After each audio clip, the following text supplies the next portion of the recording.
네, 안녕하세요. 끈기 있는 꾼이 되어라 꾼기입니다. 네, 오늘은 베이직북 14와 베이직북 13을 원래 비교를 해보려고 했는데요. 이제 작년 영상이랑 좀 비교를 주기 위해서 좀 베이직북 13은 좀 멋있게 촬영해볼 그런 생각도 있었는데 이번에 베이직북 13이 좀 논란과 이슈가 좀 많은 바람에 오늘 그 이슈만 설명드려도 꽤 많은 분량을 차지할 듯 합니다. 원래는 이전에 베이직북 14처럼 좀 언박싱 영상을 찍으면서 여러분들께 좀 더 좋은 영상을 선보이려고 했는데 좀 그 부분이 많이 아쉬운 것 같습니다. 오늘 다뤄볼 베이직북 13의 이제 이슈 내용 같은 경우에는 이제 가장 큰 CPU 문제 있죠. CPU 문제와 함께 배터리 문제, 아니면 또 디스플레이 문제, 또 마지막엔 마감 처리 내용까지 전달드리려고 합니다.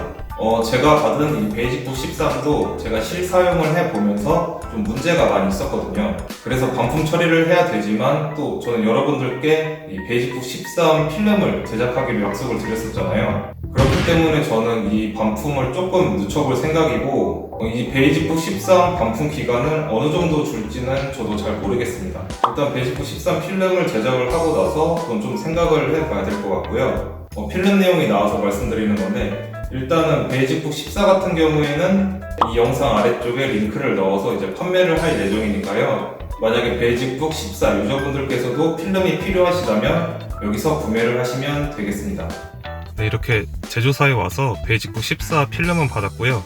이제 여러분들께 전달드리는 일만 남은 것 같습니다. 제가 업로드할 예정이니까 혹시 필요하신 분들은 구매를 하시면 되겠습니다. 베이직북 13 같은 경우에도 제가 되도록 빨리 필름을 제작해서 올려드릴 테니까요. 조금만 기다려 주시기 바랍니다. 그리고 이 베이직북 13에 대해서 마냥 좋은 내용만 전달드릴 수 없다는 게 제가 이전에 런업 스웨셔츠라고 해서 영상을 업로드를 한 적이 있는데 이제 그게 문제가 많아서 좀 이슈가 되고 있어요.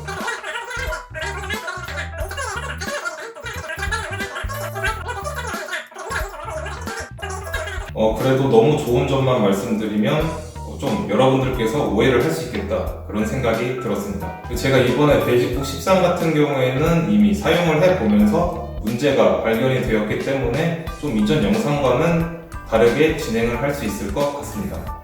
그럼 베이직북 13 리뷰 아닌 리뷰를 좀 바로 시작하도록 하겠습니다.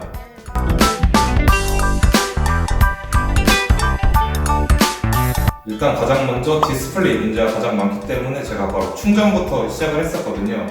근데 베이직북 14와 좀 바뀐 점이 있었는데요.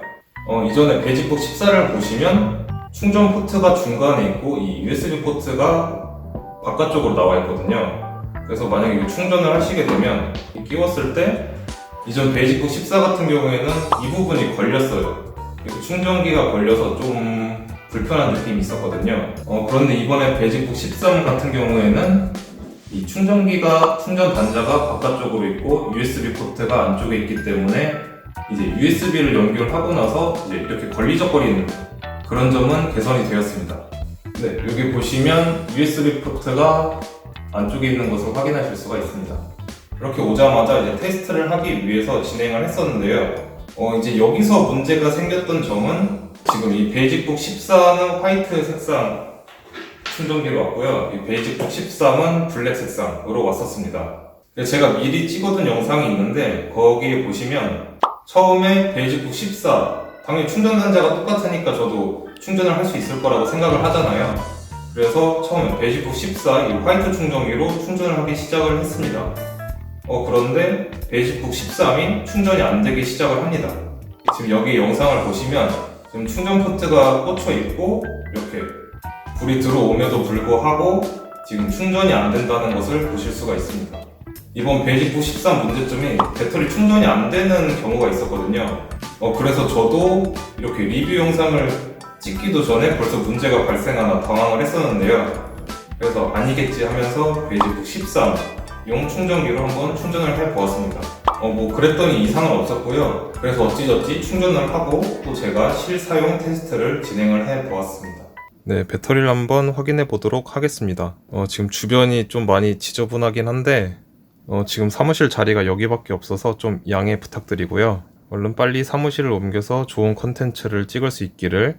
일단 지금 배터리 보시면 57% 남아있다고 되어 있거든요. 지금 8시 22분이고 한번 베이직북 13으로 업무를 보면서 어느 정도 배터리 소모가 되는지 확인을 해 보도록 하겠습니다. 지금 배터리 고자라는 말이 많아서 제가 사용할 거는 구글 엑셀 정도 사용할 것 같고, 이번 베이직북 13 영상 업로드를 위해서 좀 자료를 모아볼 생각입니다. 그러니 뭐 거의 한 인터넷 서핑 정도가 되겠죠?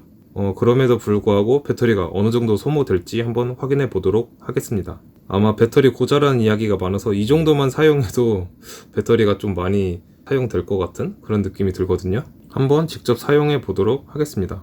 네, 이렇게 한 40분가량 테스트해 보았고요. 처음에 저희 시작 시간이 8시 22분이었잖아요. 현재 지금 9시로 한 40분 정도 지나고 있고, 현재 배터리는 40% 정도 남아있다고 합니다. 지금 한 40분 사용하고 배터리가 한 20% 정도 소모가 됐죠. 그러면은 곱하기 5 정도 하면은 3시간에서 4시간 사이 정도 사용할 수 있는 것 같습니다. 제가 지금 화면 밝기는 최대치로 해서 사용하고 있었고요. 아까 처음에 테스트 전에도 말씀드렸다시피 사용한 프로그램은 인터넷으로 구글 엑셀 정도 사용하고 서칭 몇 번 정도 했습니다. 네, 그랬을 때 한 3시간에서 4시간 정도 사용할 수 있다. 네, 그리고 실사용하다 보니까 바로 마감 처리 같은 게 슬슬 보이기 시작했는데요. 지금 이쪽에 보시면 스페이스바 부분이 살짝 떠 있는 걸 보실 수가 있어요. 이쪽 부분이. 지금 확실히 반대쪽과는 비교가 되는 모습입니다. 그래서 이전에 베이직북 14 같은 경우에는 이런 측면을 치면은 이제 스페이스가 안 먹히는 그런 경향이 있었는데, 이번에는 왼쪽이든 오른쪽이든 스페이스가 잘 먹는 걸 확인할 수 있었고요. 그리고 키감 같은 경우에는 좀 이전에 착착 감기는 베이직북 14 때와는 달리 조금 둔탁한 느낌의 소리를 들으실 수 있습니다. 청축이랑 한번 비교해 볼까요? 아니면 베이직북 14? 좀 이전에 베이직북 14는 착착 감기는 느낌이 좀 들긴 했거든요. 근데 이번엔 살짝 둔탁한 느낌입니다. 조용한 걸 원하시는 분들은 이 키감을 좋아하실 수도 있어요. 저 같은 경우에는 누르는 맛이 있는 키보드를 원하기 때문에 좀 이번에는 저와 맞지 않는 키감이 있는 것 같습니다. 네, 그리고 이게 확실히 마감이 안 좋거든요.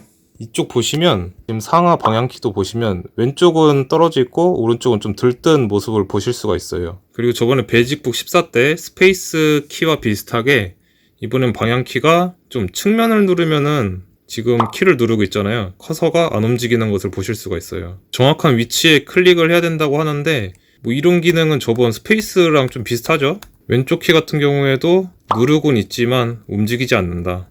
이게 정확하게 중앙을 눌러야 커서가 움직여요. 솔직히 처음 받았을 때 마감이 안 좋다는 생각은 했거든요. 지금 이 부분이 카메라에 좀 안 잡히는 것 같은데 지금 실제 눈으로 보면은 살짝 기스가 있어요. 이 배터리 테스트를 하려고 그랬는데 이상한 마감 처리가 문제가 되네요. 그리고 40분 정도 사용했을 때 이렇게 인터넷 서핑만 하는 걸로는 발열감이 크게 느껴지지는 않고요. 그리고 전류에 대한 문제가 있었거든요. 저도 이런 건 처음 봤는데 이게 충전 전류에서 이게 충전 끼우시다가 느끼시는 것 같은데 그렇게 전류 느끼시는 분도 있고 이렇게 키보드 치시다가 전류를 느끼시는 분도 있으셨는데 저는 그런 증상은 일단 없었습니다. 그리고 이 패드 같은 경우에는 바디와는 좀 다른 재질을 사용했고요. 좀 이 트랙패드 느낌 같은 경우에는 살짝 매트한 느낌이 들어서 살짝 거칠거칠한 느낌이 들거든요. 이전에 베이직북 14와는 좀 다른 느낌을 받으실 수 있습니다. 그리고 이 트랙패드도 살짝 마감이 문제인 것 같긴 한데 잠깐 일단 한번 소리를 들어볼게요.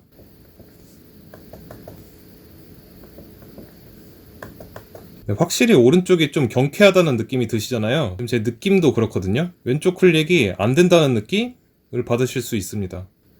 제가 느끼기에는 이걸 일부러 이렇게 만들었을 것 같진 않거든요. 보통 왼쪽 클릭 안 하시고 그냥 이렇게 트랙패드 움직이다가 이렇게 클릭하시는 분들도 계시는데 저도 그래서 이거는 별로 신경을 안 쓰는데 지금 한번 눌러보니까 확실히 차이가 심하네요. 일단 크게 눈으로 보이는 점은 디스플레이의 줄가는 문제점. 그런데 제가 테스트해본 결과 아직까지는 줄가는 현상이 일어나지 않았습니다. 어떤 분들 같은 경우에는 3시간 동안 사용해보니 갑자기 디스플레이에 어떤 검은 줄이 생긴다 하시는 분들도 있었고, 어떤 분은 5분 정도 사용했는데 그 검은 줄이 생겼다고 하셔서 빠르게 생기시는 분도 있었던 것 같습니다. 그래서 이 전류 문제 같은 경우에는 인증까지 거쳤는데 어떻게 이런 제품이 나올 수가 있는가 좀 생각을 해보게 되었었는데요. 저도 이전에 회사에서 일을 할 때는 개발팀에 있었기 때문에 이런 제품 하나를 만들면은 이제 인증을 거쳐야 하는 그런 경우가 있었습니다. 그래서 제가 직접 그 인증하는 업체에 가서 뭐 기다려서 인증받는 그런 시간도 있었는데요. 그 인증서에 대한 제 생각을 좀 말씀드리면,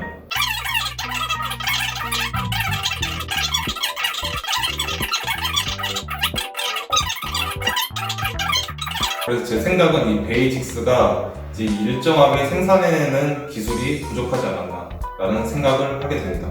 그리고 베이직북 13은 CPU 문제가 있었는데요. 이 CPU 문제가 CPU 자체의 문제가 아니라 상품을 소개할 때 잘못된 정보를 고지를 해뒀습니다.